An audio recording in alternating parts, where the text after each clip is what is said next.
नमस्कार, मैं हूँ रुचि शर्मा। वेब3 की तमाम बड़ी खबरें लेकर हाजिर हैं हम।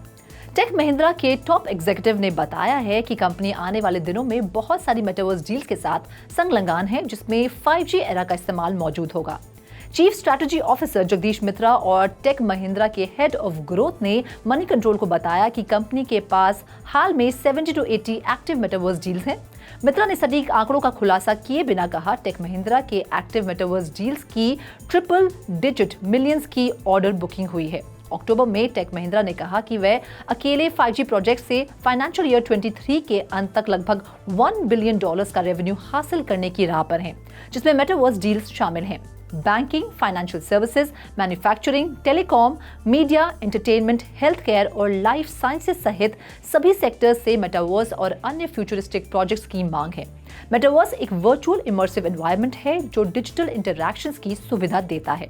बढ़ते हैं अगली खबर की ओर। अरब हेल्थ 2023 के दौरान यूएई के ministry of health and prevention ने मेटावर्स टेक्नोलॉजीज को डिप्लॉय कर 2 नई सेवाएं शुरू की हैं।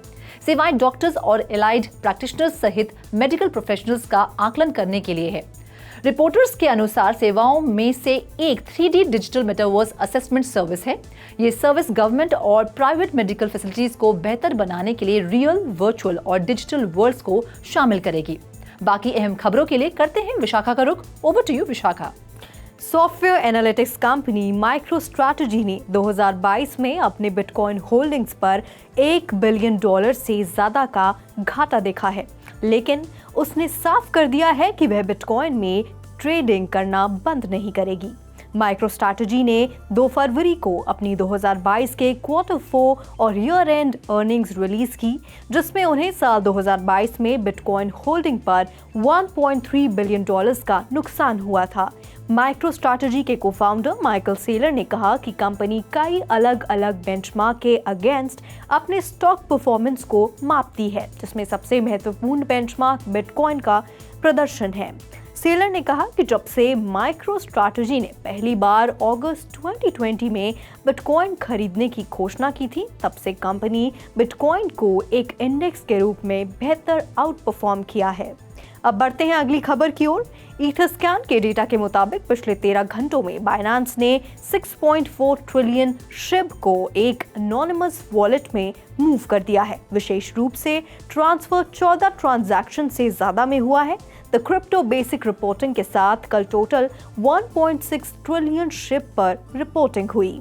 ये टोटल बाइनेंस आइडेंटिफाइड ट्रांसफर्स को वॉलेट में लगभग 6.4 ट्रिलियन SHIB तक ले आया।